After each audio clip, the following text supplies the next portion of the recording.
प्रेम संस्थिता ती साक्षात शक्ती आहे, शक्तीचा अवतार आहे.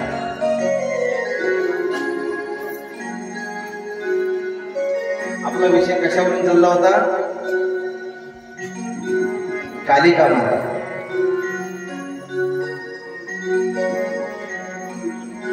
ज्या काली माता ती स्वतः रामकृष्ण परमहंसाला जेव्हा जेव्हा ध्यान करायचे स्वामीजी, तेव्हा तेव्हा समोर बघायचे.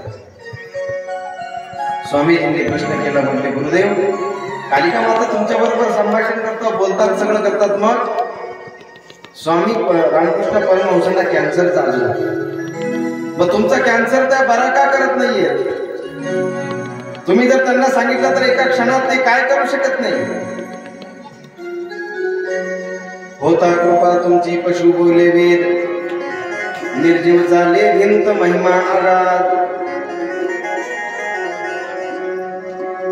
त्यांनी ठरवलं तर काय होणार नाही.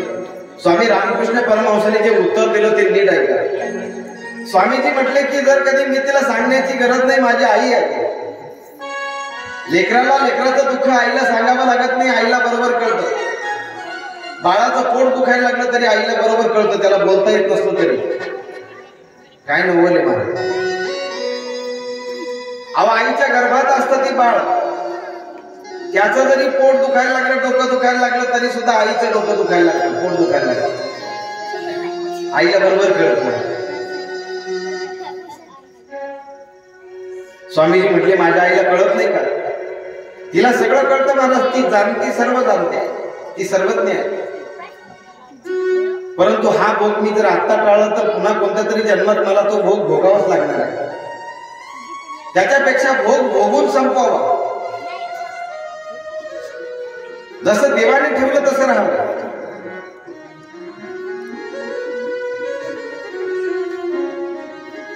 आणि जर चुकाचुकी केली तर पुन्हा कोणत्या तरी जन्मात ती पुन्हा आहेच आपल्या वाट्याला. जसं ईसाप नीतीमध्ये कुठे एक गोष्ट आली होती, बिजू बोलली सांगितलं मला, कशात कॉमिक्स मध्ये एक गोष्ट आली मला. दोन मित्र असतात, ते एक मित्र त्या दुसऱ्या मित्राला मदत करतो व्यापारामध्ये, परंतु ते पैसे फेडण्याच्या आतच त्याचं मरण होतं. पैसे न चुकवता मरण होतं. पुन्हा दुसऱ्या जन्मामध्ये योगायोगाने बघा तुम्ही, त्याला बैलाचा जन्म होतो त्याचा, आणि त्याच मित्राचे पैसे फेडण्यासाठी तो त्याच्या त्या दरवाजामध्ये त्याची शेती करतो. इतका प्रामाणिक बैल असतो तो की त्याला बांधण्याची गरज नाही. बरोबर जायचा शेतात, नांगरा पुढे जाऊन उभा राहायचा, परंतु त्याच्या सकाळ संध्याकाळ त्याच्या डोळ्यामध्ये सारखं पाणी गळायचं, अश्रू गळायचं. चालता चालता एक नाथ पंथी होती, शिंगी फुंगीवाली, सारंगीवाली, त्याने का बुडबुडी वाजवतात, सारंगी वाजवते तर बघा ते. चलो मच्छिंदर गोरखा,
गोरक्ष जालंधर चरपडाक्ष अडमंग काणिप मच्छिंद्र रात्या चौरंगी रेवाणक भर्त्री संज्ञा भूम्यां बबहू नवनाथ सिद्धाः. ज्याला घरातील जागेतील दोष घालवायचे असतील त्यांनी त्याच्या घरामध्ये नवनाथ ग्रंथ वाचा. परंतु ते काय 8 दिवस 9 दिवस तुम्ही जे वाचाल सुचिरभूत होऊन वाचा. त्या दिवसात खोटं बोलू नका. कुणाला फसवू नका. त्या दिवसात व्रतस्थ राहा, ब्रह्मचर्य व्रताचं पालन करा. दररोज सकाळ संध्याकाळ गोमूत्र घरामध्ये शिंपडा. गंगेचं पाणी असेल तर गंगेचं पाणी शिंपडा आणि पहाटे नवनाथाचं पारायण करा 9 दिवस. तुम्हाला हळूहळू तुम्हाला जाणवेल की तुमच्या घरातील दोष निघून गेलेले आहे. सोपा उपाय सांगितलं तुम्हाला. हे नवनारायण आहे. नवनाथ कोण आहे? नवनारायण आहे.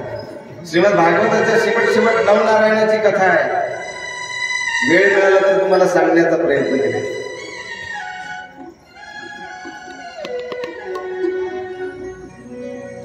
सारंगी वाजवत चालले होते नाथपंथी.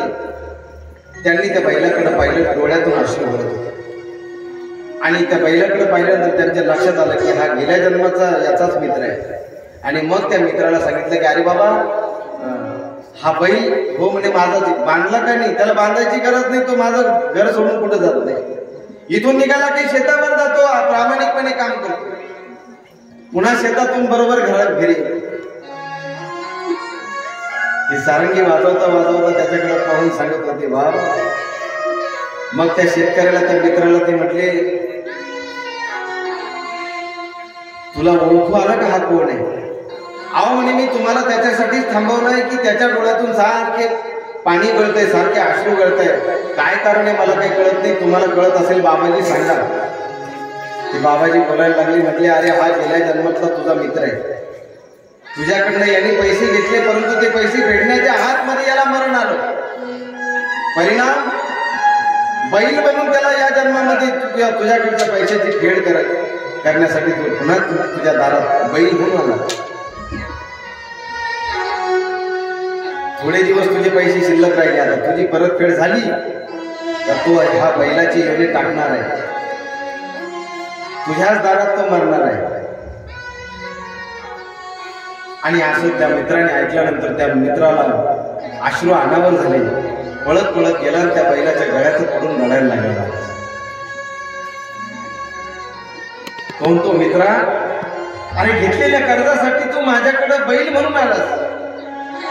तो बैलाच्या योनीला असल्यामुळे त्याला बोलता येत नव्हतं, पण त्याच्या डोळ्यातून मात्र गळगळा असू येत. त्या साधू बाबांनी सांगितलं जोपर्यंत आता थोडे दिवस राहिले तोपर्यंत हा तुझ्याकडे काम करील. तुझं कर्ज, घेतलेले कर्ज फिटलं की हा शरीर सोडून देईल. याची मूठ माती व्यवस्थित कर. मला सांगायचं काय, तुम्ही गेल्या जन्मात काही केलं तर ते परत या जन्मात तुम्हाला फेडावंच लागतं. कर्माची गती कुणालाही चुकत नाही. राजा परीक्षितीला शुकब्रह्म ध्रुवाच्या पुढचा वंश सांगतायत. वेन राजाची कथा सांगतायत. याच वेनाच्या वंशानंतर या वेनला लोक इतके वैतागली होती की हा राजा दुष्ट होता. शेवटी साधूंनी शाप दिला आणि त्या शापामध्ये तो वेन याचाही देह संपला. नंतर यांचा वंश खुंटू नये म्हणून सर्वांनी प्रार्थना केली, ब्राह्मणांनी संत सज्जनांनी प्रार्थना केली आणि महाराज पृथूंचा अवतार झाला. बोले पृथू महाराज की जय. त्या पृथूंची कथा आहे. महाराज पृथू, त्याच्यानंतर प्रचेतांची कथा आलेली आहे.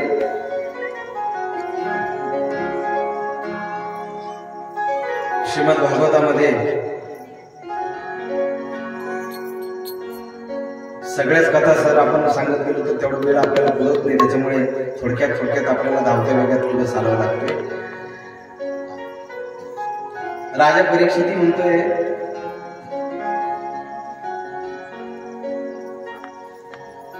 की तुम्ही मला ही भगवंताचे जे दिव्य अवतार आहेत या अवतारांच्या कथा सांगतायत. भगवान वराहाची तुम्ही कथा सांगितली, पण त्या वराह भगवंताने अवतार घेतला आणि हिरण्याक्षाचा वध केला. परंतु मला प्रश्न असा विचारायचा आहे तुम्हाला की महंत, हा हिरण्याक्ष नेमका कोण होता? राजा परीक्षिती शुक ब्रह्मांडला प्रश्न विचारतात आणि शुक ब्रह्म राजा परीक्षितीला सांगतात, राजन, हा हिरण्याक्ष जो आहे ना, हा राक्षस. लक्षपूर्वक आहे.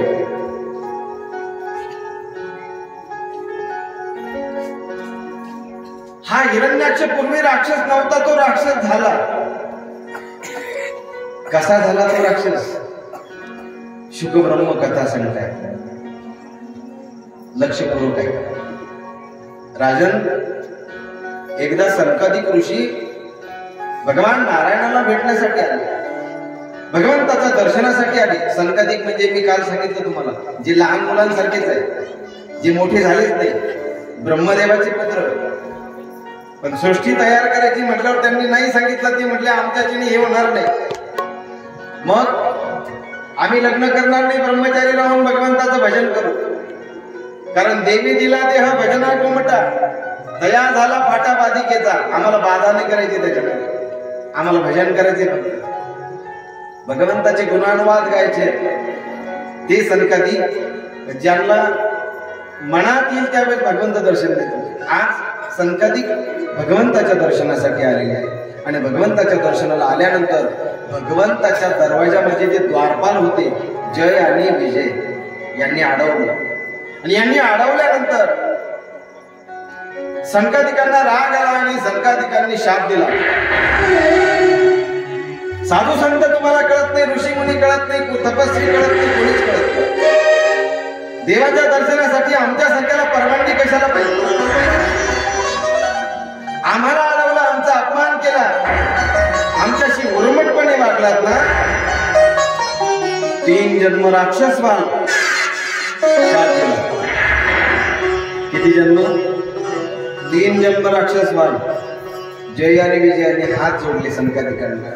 म्हटले महाराज, आम्ही देवाचे रक्षपाल आहोत, देवाच्या दरवाजाचे रक्षण करणारे आहोत. आमची काय चूक आहे? कोणी आल्यानंतर अडवणं, त्याला विचारणं आमचं काम आहे. तुम्ही आम्हाला शाप दिला, परंतु काहीतरी उशाप द्या. त्यावेळेस सनकादिकांनी उशाप दिला. सनकादिकांनी सांगितलं की काही हरकत नाही, तुम्ही 3 जन्म राक्षस व्हाल, परंतु तुमचा उद्धार करण्यासाठी साक्षात भगवंताला यावं लागेल. मग राजा सनकादिकांनी जो शाप दिला 3 जन्म राक्षस होण्याचा, ते 3 जन्म नीट आहे. त्या 2 जय आणि विजयला पहिला जन्म मिळाला तो हिरण्याक्षाचा आणि हिरण्यकश्यपूचा. दुसरा जन्म मिळाला तो रावण आणि कुंभकर्णाचा. आणि तिसरा जन्म मिळाला शिशुपाल आणि वक्रदंताचा. आता हे थोडं समजावून सांगा. मग सांगितलं हिरण्याक्ष म्हणजे सत्ययुगामध्ये त्याच हिरण्याक्षाने ही पृथ्वी पळवली, म्हणून भगवंताला वराह अवतार धारण करून हिरण्याक्षाचा वध करावा लागला. बर, मग त्याच्यानंतर हा हिरण्यकश्यपू अतिशय दुष्ट प्रवृत्तीचा आणि देवांचा द्वेष करणारा, देवद्वेषी असणारा हिरण्यकश्यपू. नवीन हिरण्यकश्यपूच्या राज्यामध्ये देवाचं नाव सुद्धा घेऊ देतो.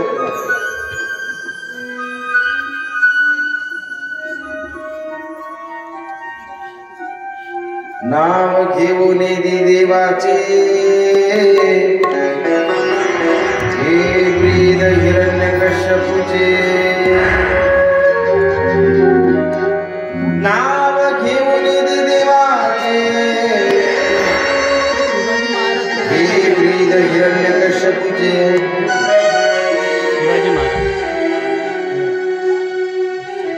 देवाचे नाव सुद्धा ते घेऊ देत नाही.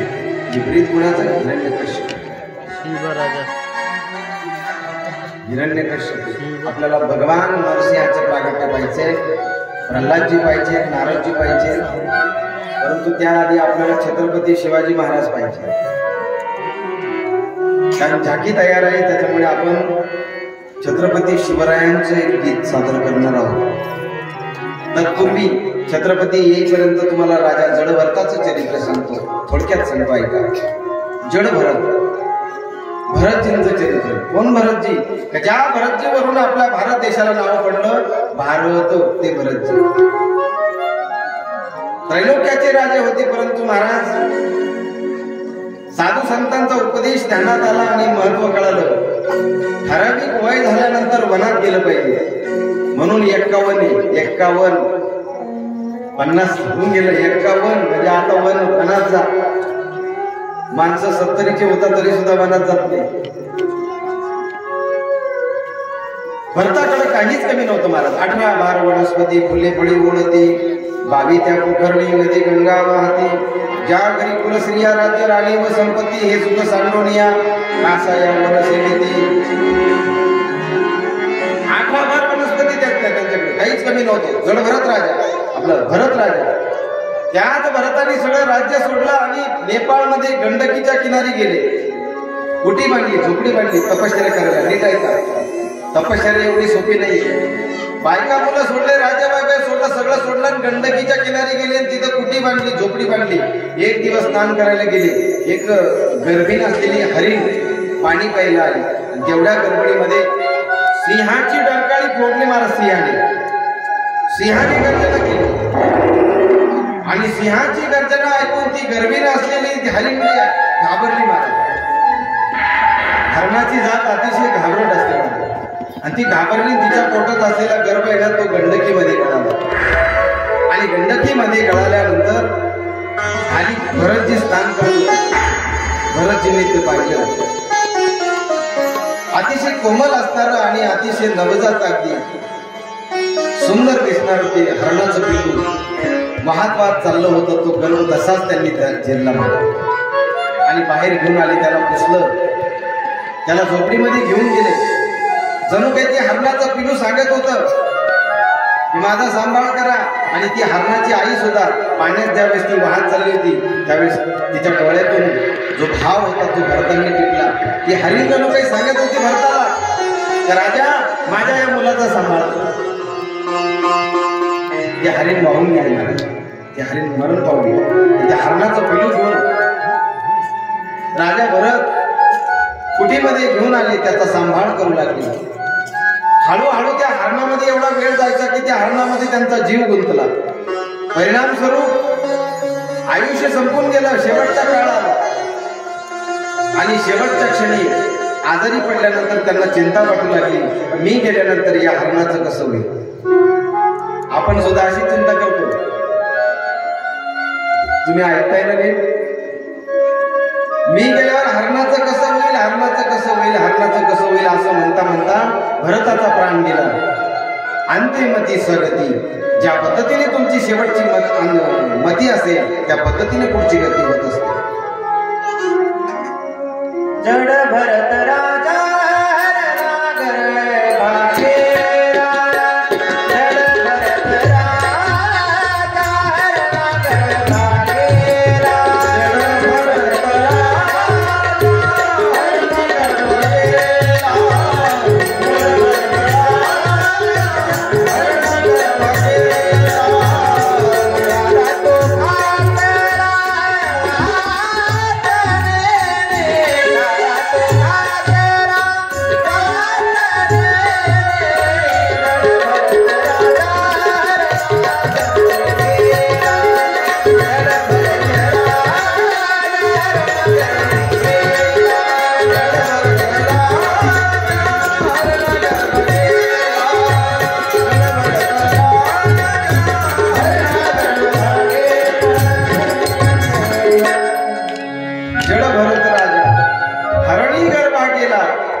वास नाही.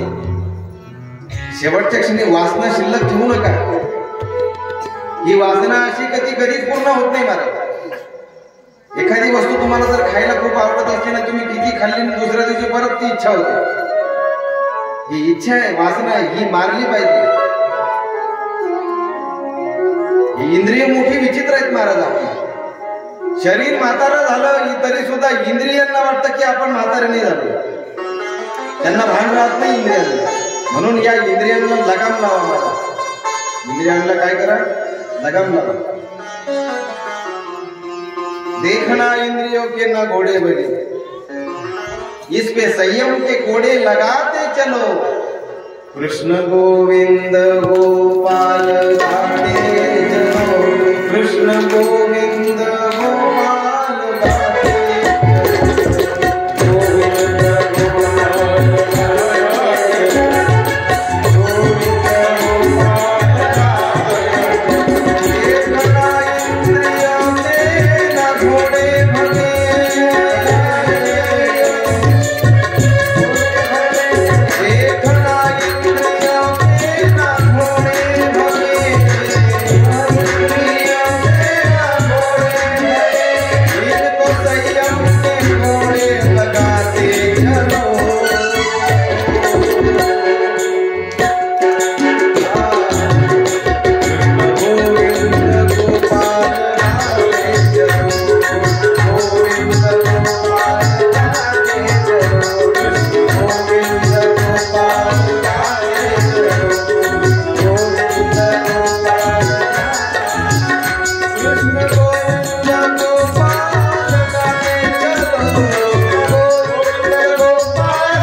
कृष्ण गोविंद गोपाल तेज गोविंद गोपाल तेज बोला राधे राधे